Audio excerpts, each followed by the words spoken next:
Saudara, hari ini kita mau belajar tentang tidak khawatir. Hidup melawan kekhawatiran. Saudara, kalau kita mendengar kata khawatir, langsung mikir dalam hidup kita, itu wajar. Justru tidak wajar. Ya, khawatir itu tidak wajar kalau dimiliki oleh anak-anak Bapa di surga. Saya ulangi, khawatir itu sangat tidak wajar. Bahkan kalau kita khawatir, kita ini sedang menghina Tuhan. Kenapa khawatir itu menghina Tuhan? Ya, karena arti khawatir itu kan orang itu tidak percaya kepada Tuhan. Maka itu khawatir. Nah, kalau kita nggak percaya kepada Tuhan, nah itu kan dosa. Orang yang tidak percaya Tuhan, menurut Yohanes 5:24 sudah dihukum. Menakutkan sekali. Itu sebabnya saudara, jangan khawatir. Puji Tuhan, bontang hadir. Ya. Nah, terus gimana dong caranya kalau kita bisa menang atas khawatir? Gampang. Nah, pasti yang mendengar gampang. Nggak bisa, itu susah. Nah, karena saudara percaya untuk tidak khawatir itu susah, ya kata Tuhan Yesus, jadilah menurut imanmu. Karena saudara tidak percaya kalau saudara bisa tidak khawatir dalam hidup ini. Nah, khawatir itu tidak ada kampusnya. Tidak khawatir itu nggak ada kampusnya. Saudara jangan coba-coba mau kuliah fakultas tidak khawatir. Nah, tidak ada kampus yang punya fakultas tidak khawatir. Artinya jurusan tidak khawatir. Tidak. Nggak ada di dunia ini. Nah, kalau saudara mau belajar tidak khawatir, belajarlah kepada anak-anak. Ya, saya ulangi. Belajarlah kepada anak-anak. Jadi kampusnya nggak ada, tapi ada sekolahnya. Makasih Pontianak hadir juga. Nah, sekolahnya di mana? Sekolahnya dengan anak-anak untuk tidak khawatir. Coba ya, renungkan. Dulu kita kan pernah jadi anak. Sayangnya kita lupa waktu dulu jadi anak. Dan saudara yakin nggak? Tidak ada seorang pun anak ya di dunia ini yang bisa khawatir selama ada papa mamanya. Ya, saya ulangi lagi.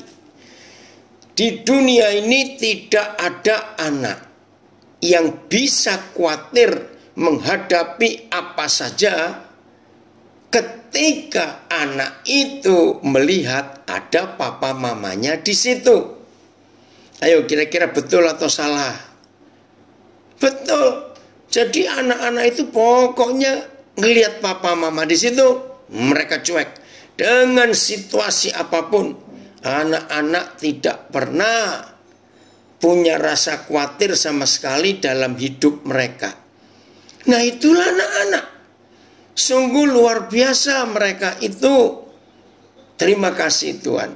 Maka itu salah satu alasan mengapa Tuhan Yesus berkata, belajarlah kepada anak-anak. Nah, salah satu alasannya saudara dan saya belajar dengan mereka, yaitu untuk tidak khawatir. Saya pernah membuktikan, karena saya sering nginap di rumah banyak keluarga. Begini, suatu hari, ya betul, anak saya Pontianak belajar dari anak, setuju. Suatu hari, ya Tuhan menunjukkan saya sebuah fakta yang luar biasa. Fakta apa itu? Saya nginap di satu keluarga. Nah, terus ini yang terjadi. Saya dengar Bapaknya berkata gini, anak-anak, ya kita nggak tahu loh besok kita mau makan apa. Ya, karena nggak ada uang. Bukan artinya keluarga itu minta saya uang, tidak. Nah, di situ saya lihat reaksi anak-anak. Jelas anak-anak dengar. Besok kita nggak tahu mau makan apa. Dengar kok mereka. Mereka nggak tuli. Tapi fakta yang saya lihat, di situ saya belajar. Anak-anak itu cuek, saudara. Sepertinya nggak memperhatikan apa yang papanya ngomong. Bukan tidak percaya, mereka percaya. Tapi kenapa mereka cuek? Masih main, lompat sana, lompat sini. Di situ saya belajar, wow, hebat sekali anak-anak itu. Ternyata selama ada papa mamanya, anak-anak itu tidak pernah bisa khawatir. Sebab di benak mereka, anak-anak punya konsep, papaku kan pintar, mamaku juga pintar. Kalau malam ini nggak ada duit, besok mereka bisa dapat uang lagi. Maka itu mereka cuek dengan berita nggak ada uang untuk besok makan apa tidak tahu. Dan itu fakta. Maka itu saudara dalam hidup kita ini, belajar kepada anak-anak. Karena mereka tidak pernah bisa khawatir selama ada papa mamanya. Satu kali saya nginap ini di Amerika ini saudara ya. Hari itu betul-betul keluarga yang saya kenal baik. Saya nginap hari itu. Mereka sedang dalam masalah keuangan yang sangat berat. Ya, sangat berat. Pokoknya sudah bangkrut perusahaannya. Tapi mereka tetap percaya kepada Tuhan. Rumahnya besar, saudara. Ada kolam renang. Ya, kalau kami datang ke situ nginep, kami dapat satu kamar khusus. Ini di daerah San Francisco, di Bay Area. Nah, sambil kami sedang makan, ada 3 anak, mereka punya 3 anak. Ngomong, ada kami di situ. Anak-anak, kalian tahu toh, perusahaan papa nggak bisa dipertahankan lagi. Maka dalam minggu depan ini kita harus pindah ke apartemen. Bayangkan, tadinya punya rumah besar, 2 lantai, kamar ada 6.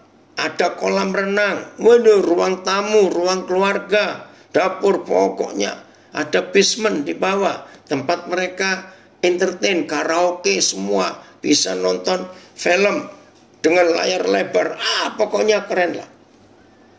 Nah, terus anak-anak dengar, kita harus pindah ke apartemen.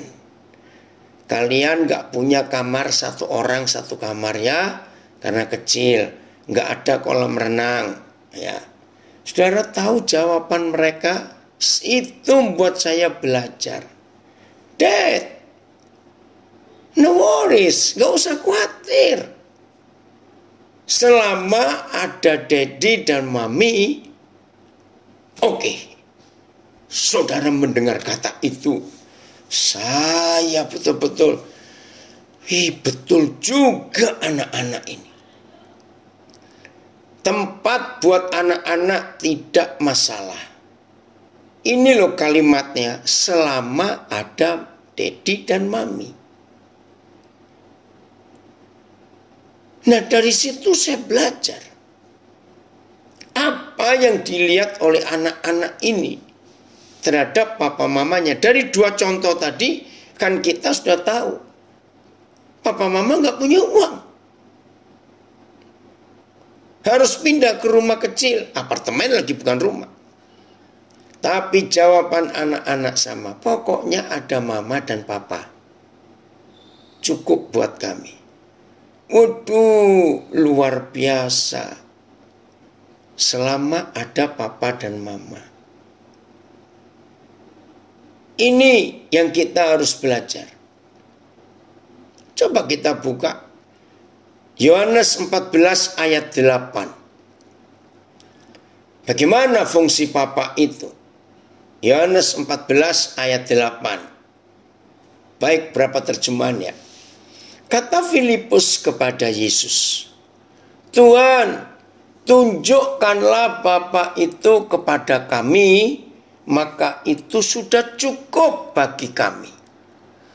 Filipus berkata kepadanya, Tuhan, tunjukkanlah Bapa itu kepada kami dan itu sudah cukup. Sama. Maka kata Filipus kepada Yesus, ya Tuhan, tunjukkanlah Bapa itu kepada kami, maka padalah itu. Ini bahasa lama bagi kami. Maka Filipus berkata kepada Tuhan Yesus, Tuhan, tunjukkanlah Bapa kepada kami, supaya kami puas. Filipus berkata kepadanya, Tuhan, tunjukkanlah Bapa kepada kami, dan itu sudah cukup, dan itu cukup bagi kami. Kata Filipus kepadanya, ya junjungan, tunjukkanlah Sang Bapa itu kepada kami, supaya hati kami puas. Supaya puaslah hati kami. Saudara, inilah satu-satunya tulisan. Perhatikan, satu-satunya tulisan. Bukan saja satu-satunya ayat, tapi satu-satunya tulisan yang ada di seluruh buku di dunia. Hanya Yohanes 14 ayat 8 yang memberitahukan kepada kita kapan seorang manusia itu merasa cukup, merasa puas, merasa kenyang, content, ya, satisfied, full, complete, lengkap, utuh, puas, cukup. Waduh, ini luar biasa. Saya ulangi lagi, satu-satunya tulisan di seluruh dunia. Jadi bukan cuma satu-satunya ayat, satu-satunya tulisan yang memberitahu manusia kapan seorang manusia itu bisa rasa puas, rasa kenyang, rasa lengkap, rasa utuh. Oh, terima kasih Bapak. Hanya kalau Papa itu nyata. Ya, pertama jelas Papa di surga. Karena Filipus tanyanya kepada Tuhan Yesus, tunjukkanlah. Nah, Papa di dunia adalah kita. Ya, Papa jasmani ini. Ini yang Tuhan tunjukkan. Filipus berkata, Guru, tunjukkanlah Bapa kepada kami, maka kami akan merasa puas. Betul? Oh, luar biasa. Merasa puas. Itulah hebatnya Tuhan kita. Sangat luar biasa. Jadi mulai hari ini saudara, ayo kita mempercayai, kita mensyukuri kalau ada Papa, hidup ini puas, hidup ini cukup, hidup ini kenyang. Maka itu kenapa setan merusak fungsi Papa. Supaya tidak ada generasi yang mengenal Tuhan. Ivan, senang Papa kamu dari New York ikut hadir. Ya. Jadi Papa itu adalah figur yang membuat setiap orang merasa puas dalam hidupnya. Itu Papa. Maka itu iblis merusak fungsi Papa. Karena iblis tahu yang membuat seorang manusia itu nggak akan jatuh dalam dosa. Loh, apa hubungannya? Nah, ini rahasianya. Saudara, kalau manusia itu ada yang kosong di jiwanya, kalau manusia itu ada yang kurang di hidupnya, kalau manusia itu ada yang hampa di hatinya, wajar. Malah seharusnya orang itu mencari sesuatu untuk mengisi kekosongannya, untuk mengisi kehampaannya, supaya rasa puas terpenuhi, cukup, nggak ada rongga, nggak ada ruang kosong di hidupnya. Nah, ini yang saya belajar dari Roh Kudus. Ternyata orang-orang jatuh di dalam dosa ya karena ingin memenuhi, ingin memuaskan, ingin mengisi apa yang kosong itu. Maka itu saudara, peranan Papa ini luar biasa. Saya ulangi, peranan papa ini sangat luar biasa. Betul, ada komen dari Pontianak. Setuju, Pak. Kehilangan figur ayah akan kehilangan gambar diri dan jiwanya hampa. Betul, itu psikologis. Maka itu kalau papa absen dalam hidup anak-anak. Nah, maafkan saya harap nggak ada yang tersinggung saya berkata ini. Penyebab terbesar kenapa banyak orang hidupnya khawatir, bahkan ada khawatirnya berkelebihan sampai sakit, asam lambung naik, tidak bisa tidur, gangguan fungsi jantung, fungsi macam-macam. Khawatir itu menggerogoti kesehatan. Nah, penyebab terbesar kemungkinan saudara kita itu waktu kecil kurang atau tidak punya figur ayah atau kehadiran papa dalam hidup saudara kita itu hampir nggak ada. Nah, seperti itu gambaran dia tentang papa di surga. Seperti papanya yang ada di dunia. Nah, itu kan kasihan sekali. Itu merusak sekali. Hei Martin, apa kabar kamu? Papa senang gabung. Di Facebook ada Eli dan Irwan dari Calgary, Martin. Ya.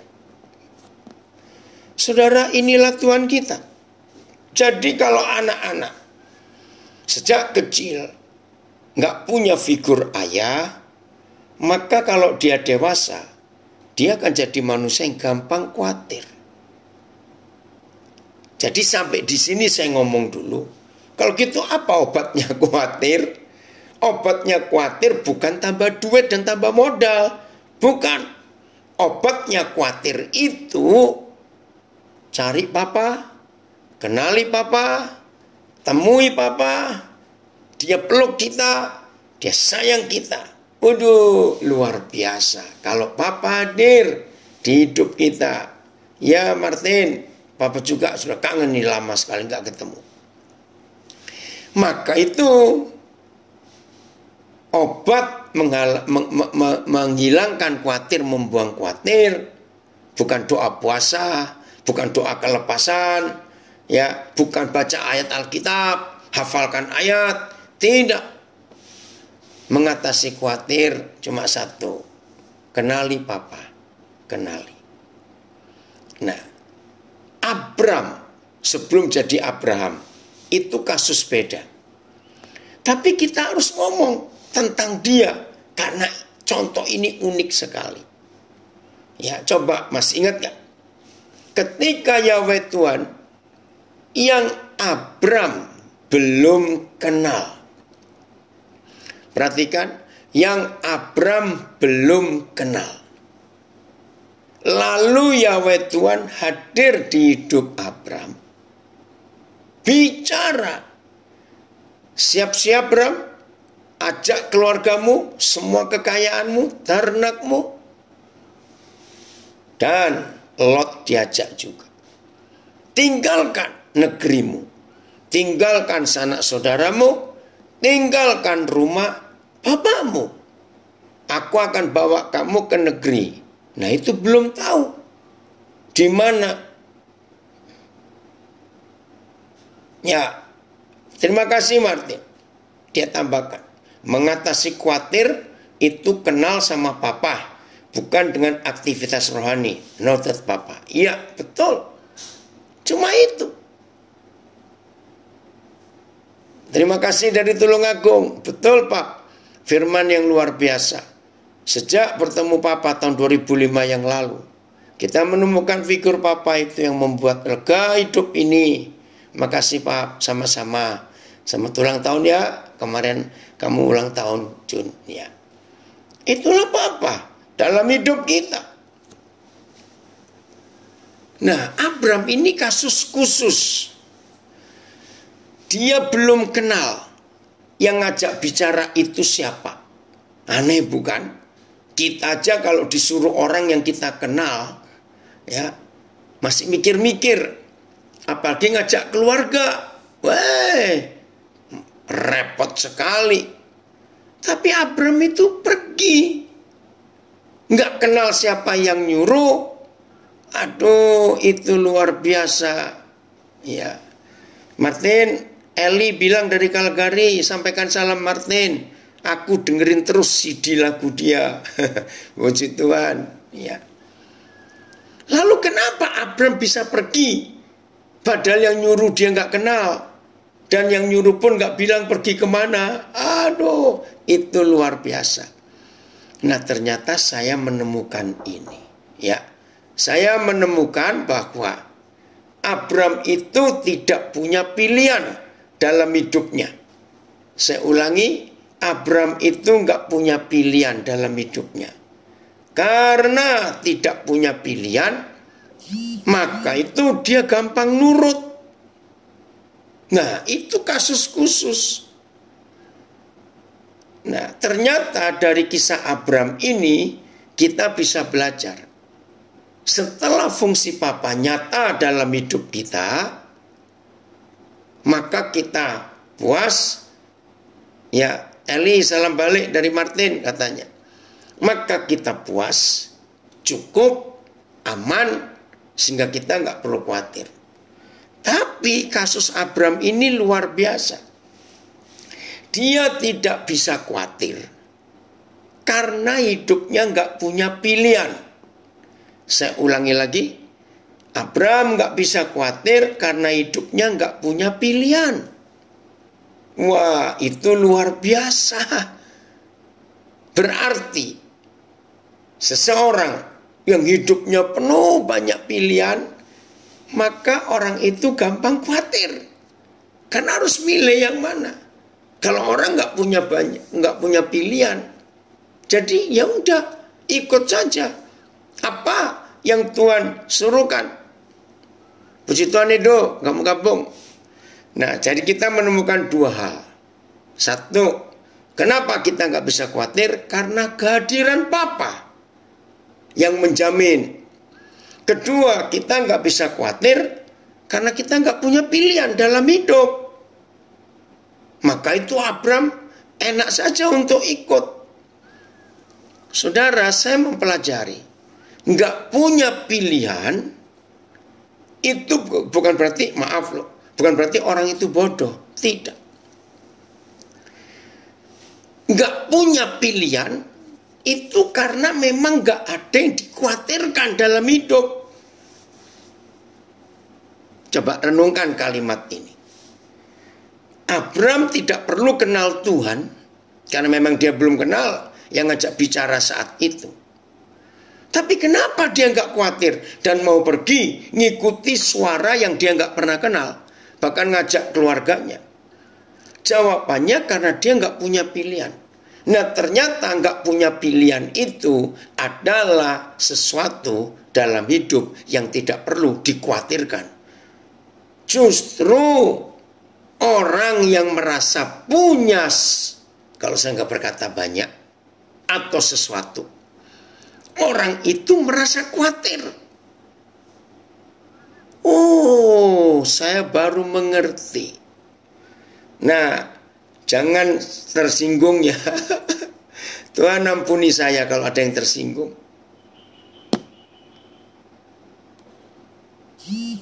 Ternyata orang yang masih bisa khawatir. Dengar. Ternyata orang yang masih bisa khawatir, justru itu orang kaya. Karena terlalu banyak, punya ini, punya itu, punya banyak. Maka itu khawatir semua dengan apa yang dia miliki.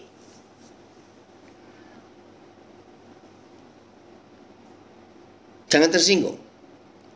Maka itu yang suka khawatir, coba jujur. Saudara punya kebanyakan sih. Wih, ini luar biasa. Ini logikanya ya. Logika saja. Karena kita nggak tahu faktanya. karena belum mengalami kok logikanya. Tolong jawab. Orang kaya atau orang pas-pasan yang matinya cepat? Beda loh, saya nggak berkata cepat mati, beda. Yang matinya cepat. Ayo, orang kaya atau orang yang pas-pasan? Tolong saya tunggu jawabannya di Instagram, di Facebook, di Zoom. Ayo, bukan cepat mati, beda. Yang kaya, betul. Ayo, siapa orang kaya atau orang pas-pasan yang matinya cepat? Bukan cepat mati. Kok baru satu? Orang kaya, betul. Jangan kenceng-kenceng Martin kaya gitu hanya banyak. Orang kaya, woi dari pihak hadir ya. Orang kaya, betul. Wah, luar biasa itu saudara. Oke, saudara komentar. Yang pas-pasan, salah. Oh, Ricky yang pas-pasan, salah. Ada yang ngomong, oh kalau di IG semuanya orang kaya. Ya, yang di Facebook ada yang salah jawab, orang yang pas-pasan. Tidak. Oke, dari Nabire jawab, orang kaya. Ya, gini loh saudara logikanya. Maka itu saya katakan tadi, kita nggak pernah ngalami orang pas-pasan. Pak Joni Manurung di Zoom salah, dengar. Oke ya, stop. Nggak usah diskusi lagi, saya jelaskan. Kenapa saya menemukan orang kaya itu susah mati, tapi orang pas-pasan matinya cepat. Yuk, betul ya, kayak Yosafat Rudi, haleluya. Oke, ya Pak Rimson Bondar, siapa saya nggak tahu. Oke, ya, dengerin.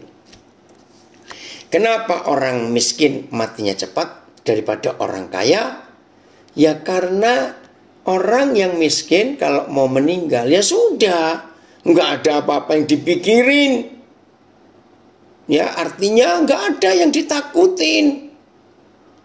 Tapi kalau orang kaya mau meninggal, aduh, sulit saudara. Mikir, ini bagaimana kekayaan ini, bagaimana kekayaan ini. Mikir saudara. Maaf lagi sekali, kalau ada nggak setuju nggak apa-apa. Cuma ini kan pemikiran saja. Maka itu kesimpulannya, kenapa Abram bisa begitu gampang nurut tanpa khawatir ngajak keluarga pindah ke suatu tempat yang belum dikasih tahu kemana. Hebat sekali. Karena dia nggak punya apa-apa, dalam arti dia nggak punya pilihan. Hartanya memang banyak, Tuhan berkati, luar biasa. Maka itu saudara, ayo mulai hari ini nggak apa-apa. Uji kalau telat yang bisa diulangi lagi. Ya, Papa senang kamu ikut. Puji Tuhan. Nah jadi hidup ini tidak boleh punya kekhawatiran. Oke ya, saya lanjutkan. Khawatir dengan iman, ya, khawatir dengan percaya, itu kekuatannya sama besar.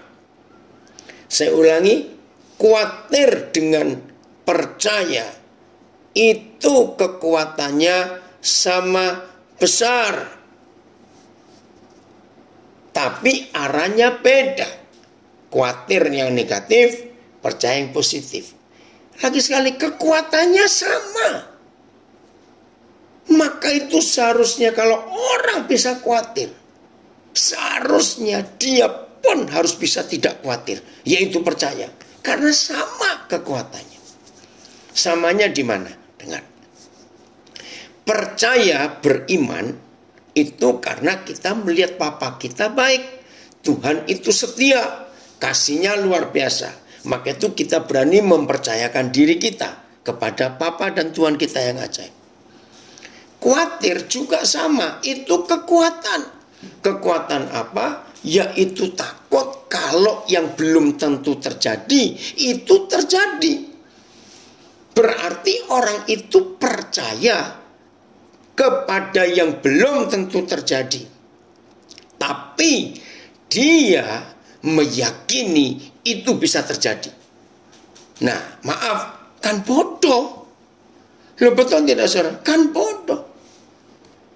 Maka itu dalam hidup ini, khawatir dan percaya itu kekuatannya sama. Cuma arahnya yang beda. Saya ulangi lagi. Oh, Arfan, ya. Kalau kita percaya kepada Tuhan, maka kita nggak boleh percaya kepada yang belum tentu terjadi. Maksud saya begini loh saudara. Jangan tersinggung ya. Buat saya orang khawatir itu bodoh. Oh Tuhan ampuni saya. Saya ulangi. Buat saya orang khawatir itu bodoh. Bodohnya gimana? Oh. Oke, terima kasih Rick. Ini ada tambahan dari Ayub 3 ayat 25. Ya. Ayub 3 25 saya baca firman ini. Segala yang kucemaskan menimpa aku. Segala yang kutakuti melanda aku. Aduh, jangan itu terjadi dalam nama Yesus. Oke, terima kasih Rick untuk ayat itu. Maaf ya, begini bodohnya orang khawatir.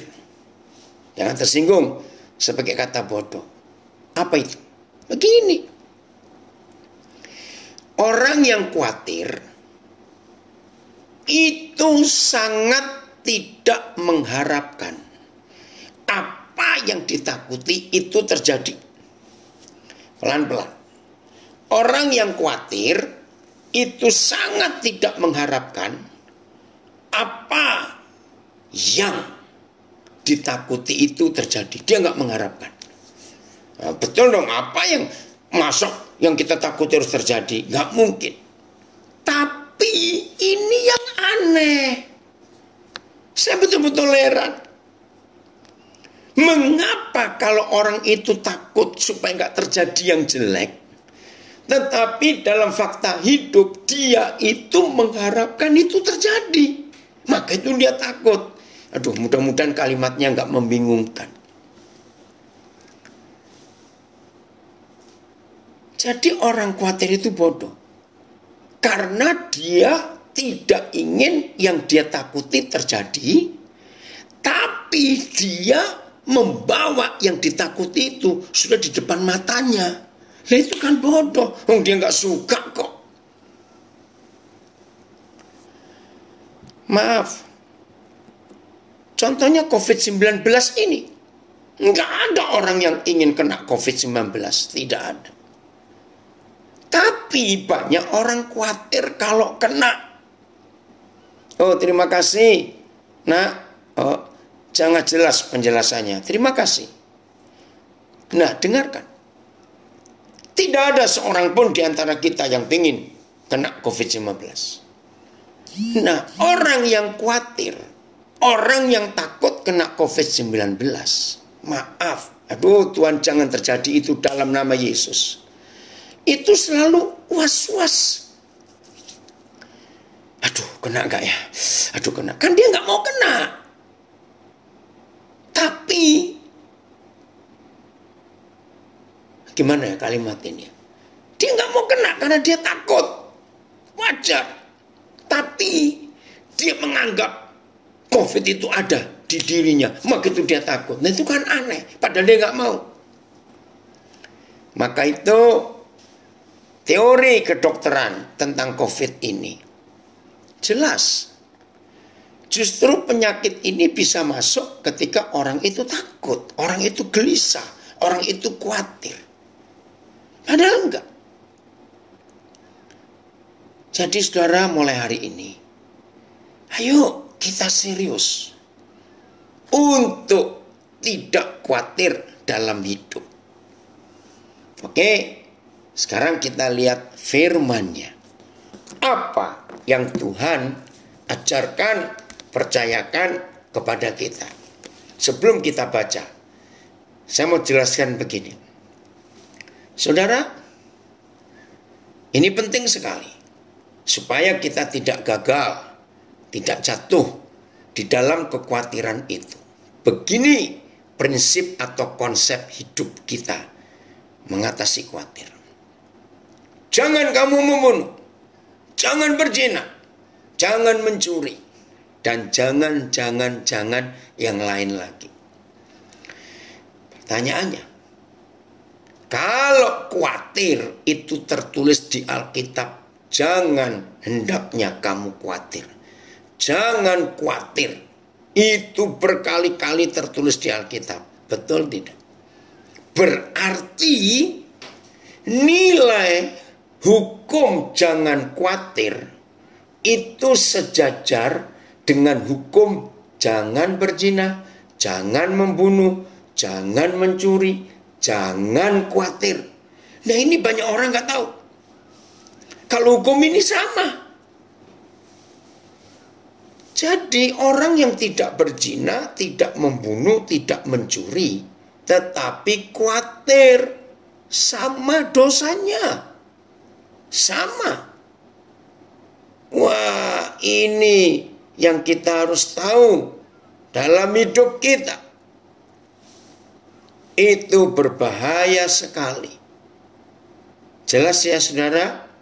Maka itu mulai hari ini, hiduplah sungguh-sungguh mengenal Bapa kita. Ya, ini adik saya nulis 85-90% survei penelitian membuktikan bahwa yang dikhawatirkan orang 85-90% itu tidak terjadi. Dan memang betul. Oleh sebab itu kita tidak perlu khawatir terhadap hal-hal yang belum terjadi. Betul sekali. Jadi rileks saudara. Ya, saya ulangi lagi.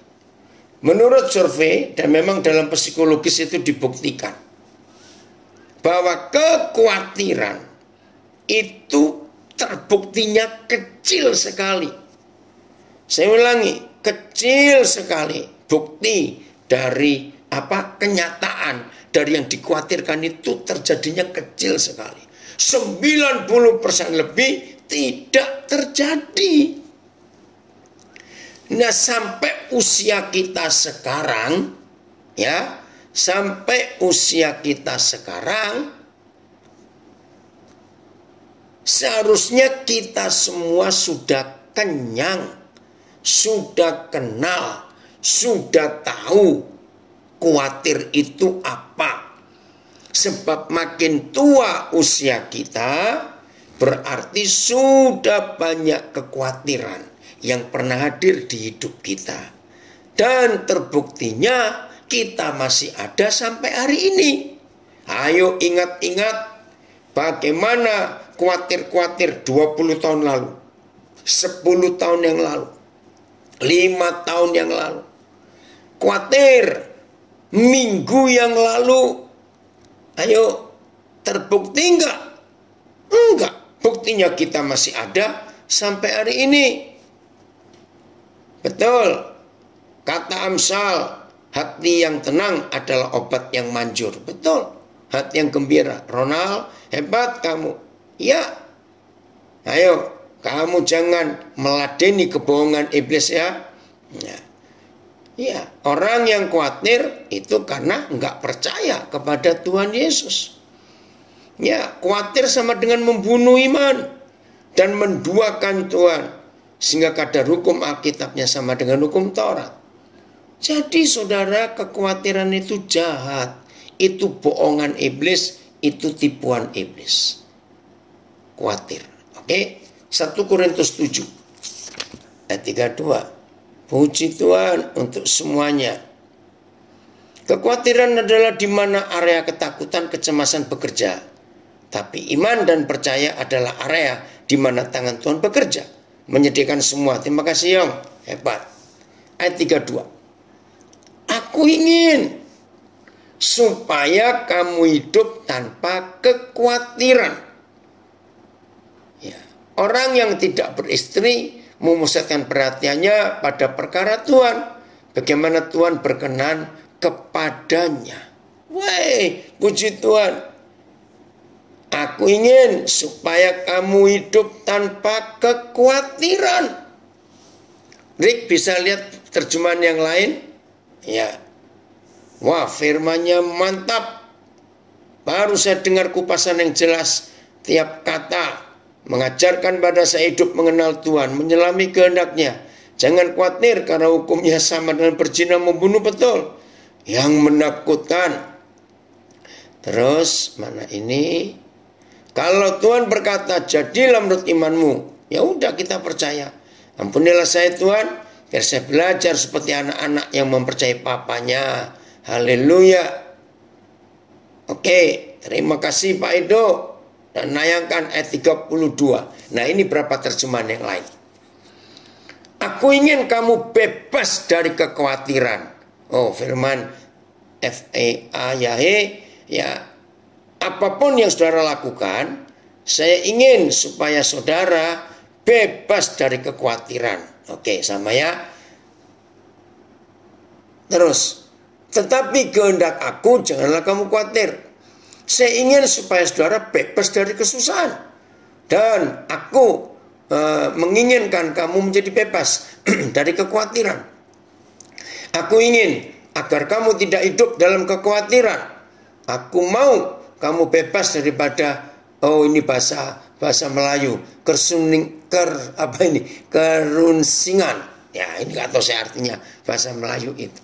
Jadi pokoknya Tuhan minta saudara dan saya hidup tanpa khawatir, tanpa kecemasan. Nah, jawabannya, mana mungkin ada manusia hidup tanpa khawatir? Betul? Saya berkata betul. Tetapi manusia Kristus, manusia yang anak-anak Bapa di surga, itu tidak mungkin bisa khawatir. Karena orang itu kita kenal siapa Papa kita. Nah, 1 Korintus 7 ini beda lagi. Ya, kalau tadi kita sudah belajar khawatir, kenal Papa, kita nggak khawatir. Abraham tidak bisa khawatir karena dia nggak punya pilihan. Nah, sekarang di 1 Korintus 7 ini kita belajar kapan, bagaimana kita tidak bisa khawatir. Perhatikan. 1 Korintus 7 ini pasal tentang hubungan suami istri. Dan Yesus Kristus Tuhan itu mempelai gereja. Kita gerejanya adalah mempelai perempuan dari mempelai laki-laki surgawi kita. Berarti saudara dan saya dalam kata sehari-hari istrinya Tuhan Yesus. Dengar ya? Saya tanya, kurang ajar enggak kalau ada istri presiden, ini istri presiden, atau istri gubernur, atau istri bupati, istri wali kota, ya pokoknya istri pejabat tinggi, lalu nulis di sosial media, tolong aku ini khawatir hidupku.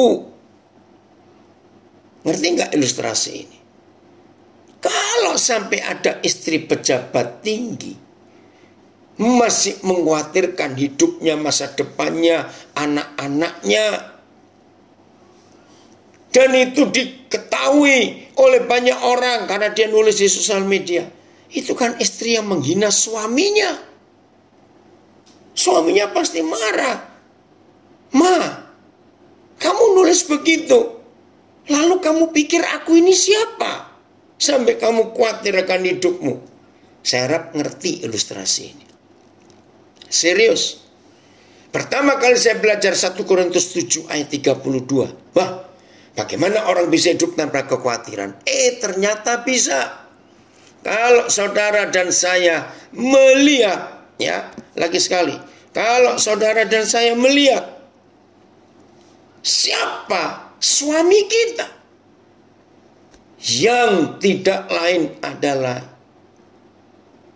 Raja segala raja, Tuhan segala Tuhan, pencipta alam semesta ini. Betapa kita menghina Tuhan Yesus kalau kita masih khawatir. Tolong catat, tolong renungkan ini. Saudara, maka dalam hidup kita bisa kacau.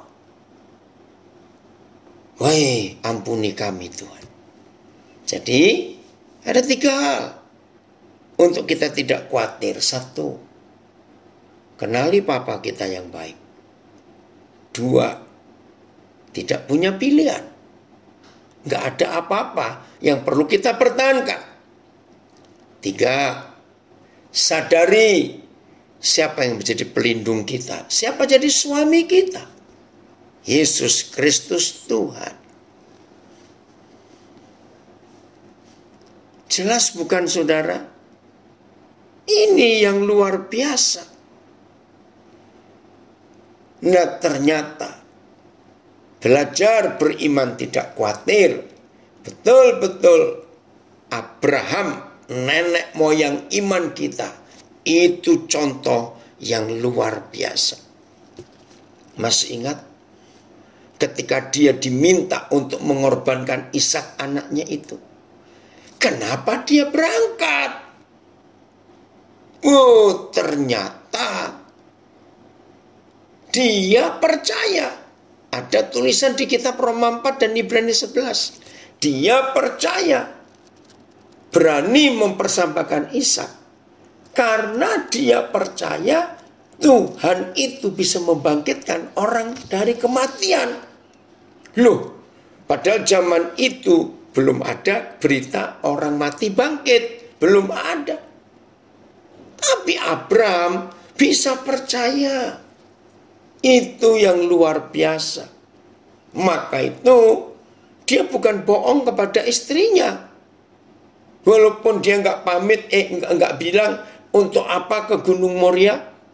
Karena dia tahu, dia percaya kalau Ishak harus mati, maka Tuhan bisa menghidupkan dia lagi. Wih, itu pengenalan yang luar biasa. Maka itu konsep Abraham harus kita miliki dalam hidup kita. Kenal dia, kenal dia. Terus makin hari saudara, makin berjalan dengan Papa di surga, seharusnya kita makin mengenal dia. Makin sungguh-sungguh dengan dia. Nah, makin kita kenal dia, maka makin kita jauh dari kekhawatiran. Jadi nggak ada pilihan lain.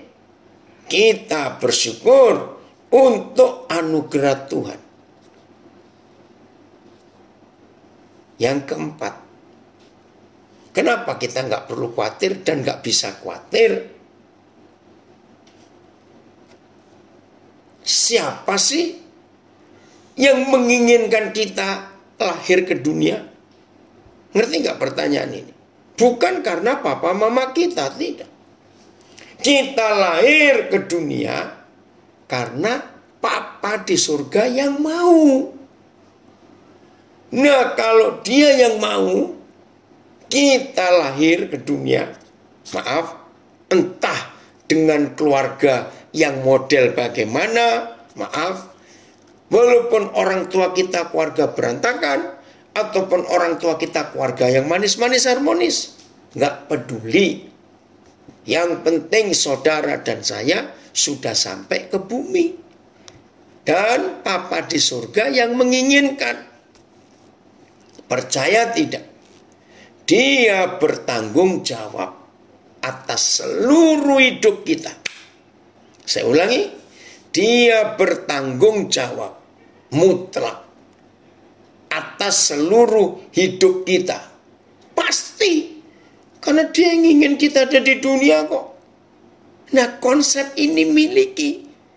Hidup ini miliknya. Kan kita sering ngomong begitu. Hidup ini miliknya. Nah, kalau cuma ngomong saja hidup ini miliknya, tapi nggak ada bukti, ya ngapain? Maaf, saya berkata ini. Wah, itu pengenalan yang luar biasa. Saya dan saudara ada di dunia karena dia yang mau. Nah, kalau papa yang mau, maka dia dia bertanggung jawab. Terima kasih Bapak untuk kebaikan Tuhan yang luar biasa itu. Inilah Tuhan kita. Jelas ya? Oh, terima kasih kalau begitu. Ya, saudara. Aduh, hidup ini indah, hidup itu enak, hidup itu menyenangkan, hidup itu ringan. Serius. Karena Papa kita luar biasa. Kenali dia, kenali. Yang kelima, yang terakhir. Untuk lepas dari kekhawatiran. Gampang. Ini sih nggak perlu Tuhan, nggak perlu Tuhan. Tidak semua orang pernah mengalami kejadian-kejadian yang krisis dan tragis sampai nyaris mati, nyaris mati. Tapi selama saya hidup, ada beberapa orang yang saya tahu nyaris matinya bukan 3 atau 4 kali. Kecelakaan, itu dengan model macam-macam, keracunan makanan. Oh, banyak lagi yang lain. Tapi dia masih hidup pas sampai ketemu saya itu. Nah, begitu maksud saya yang kelima ini. Makin tua usia kita, berarti sudah banyak kejadian yang mengkhawatirkan terjadi di hidup kita. Ya, contoh saya ini keluaran tahun 50-an. Maka di tahun 60-an ada masalah nggak dalam hidup? Ada. Saudara, tahun 70-an punya masalah tidak? Punya. Tahun 80-an punya masalah nggak? Pasti ada. Tahun 90-an? Oh, ada. Tahun 2000-an? Ada. Nah, 2010-an? Sekarang 2020? Aduh, makin banyak ini corona ini. Maksud saya begini loh.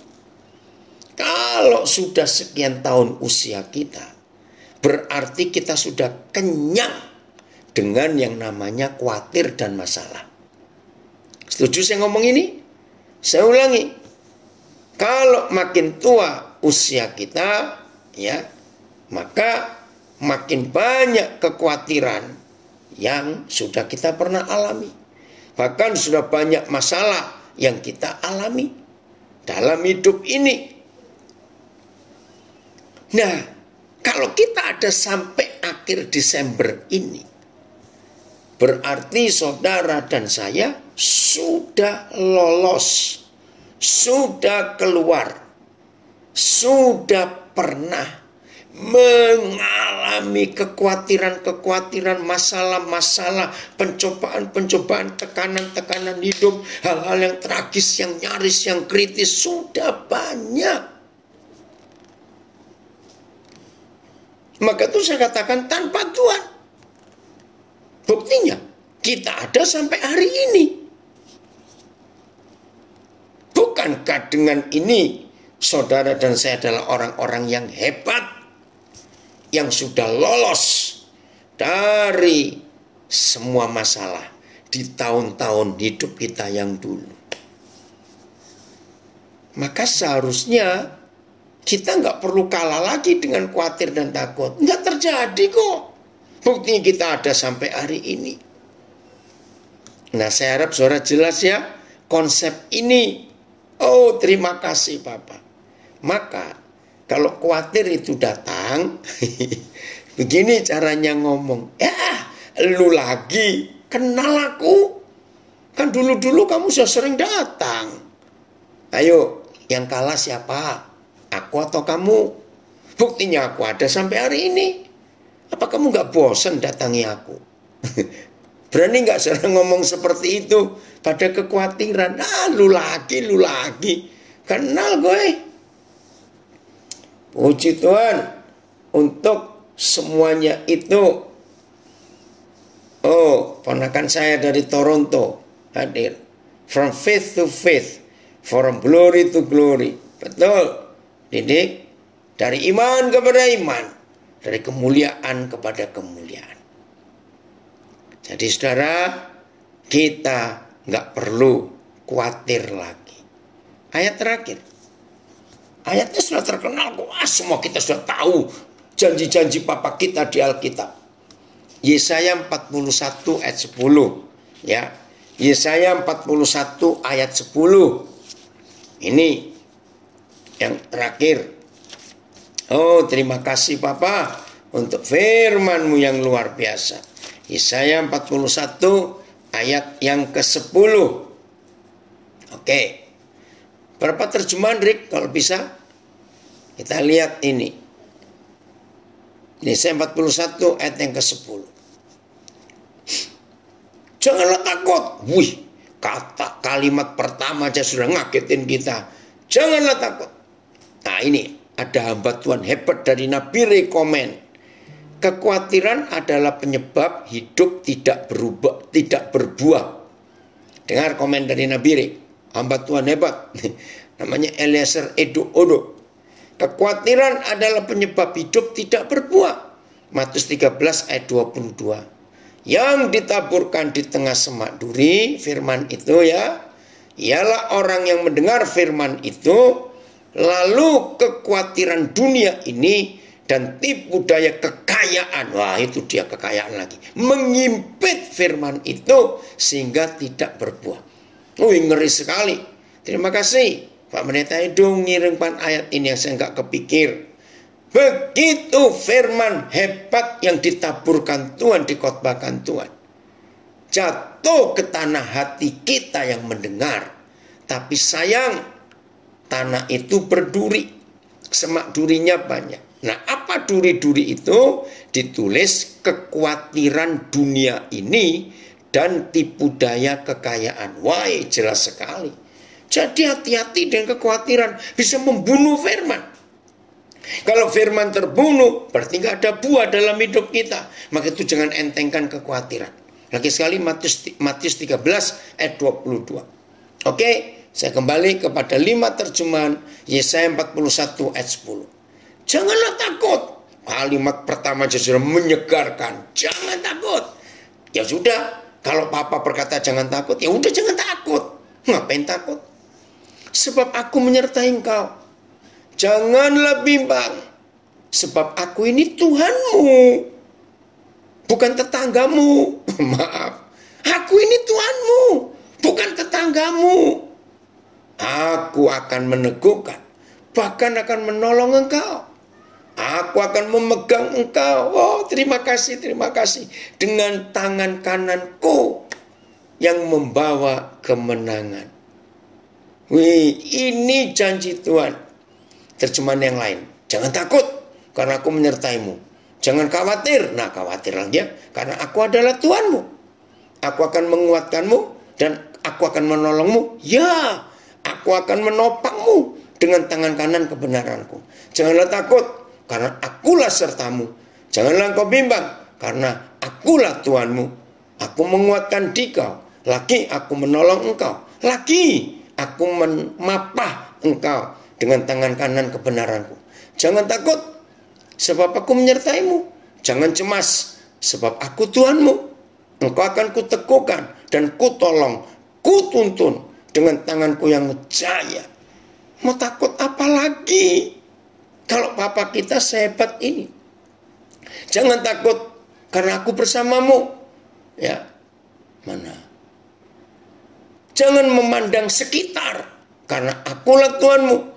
Aku akan menguatkanmu. Ya, aku akan menolongmu. Ya, aku akan menopangmu dengan tangan kanan kebenaranku. Wah, janjinya luar biasa. Ya, jangan takut karena aku besertamu. Jangan cemas karena aku Tuhanmu. Aku akan menguatkan, bahkan akan menolong engkau. Ya, aku akan menopang engkau dengan tangan kananku yang penuh kebenaran. Oke, terjemahan apa ini, Ricky? Ada terjemahan auto message ya. Don't panic. Jangan panik. I'm with you. Aku dengan engkau. There is no need to fear. perlu ada yang ditakutkan. For I am your God. Karena aku ini Tuhanmu. I'll give you strength. Aku beri kamu kekuatan. I will help you. Aku akan menolong kamu. I will hold you steady. Aku akan pegang kuat-kuat hidupmu. Keep a firm grip on you. Dengan tidak melepaskan peganganku. Firm grip. Wah, dipegang kuat. Terima kasih Papa. Terima kasih. Wih, Papa kita luar biasa. Oke, ada berapa komen. Puji Tuhan, terima kasih. Ya, puji Tuhan untuk firman Tuhan yang luar biasa. Saat ini saya sedang khawatir. Tapi firman Tuhan sudah menguatkan sehingga saya bisa berkata, saya tidak khawatir lagi. Karena Bapak menginginkan saya hidup sampai hari ini. Puji Tuhan untuk itu. Terima kasih untuk share firman hari ini, Pak. Selamat Natal, selamat Tahun Baru untuk kita semua. Puji Tuhan. Jadi saudara, dengan mengenali Papa kita, dengan hidup tidak punya pilihan, dengan hidup mengikuti apa yang Tuhan inginkan, dengan hidup menjadi mempelai perempuan Tuhan Yesus, dengan hidup mengingat yang dulu sudah kita alami banyak hal, kita bisa lolos sampai hari ini, maka hidup ini luar biasa. Tuhan Yesus memberkati kita semua. Jangan khawatir. Kita akan meninggalkan tahun ini, tahun yang aneh, tahun yang penuh kecemasan, tahun yang penuh bahaya. Tapi Papa tetap setia. Ayo kita siap masuk tahun 2021 dengan hati yang baru,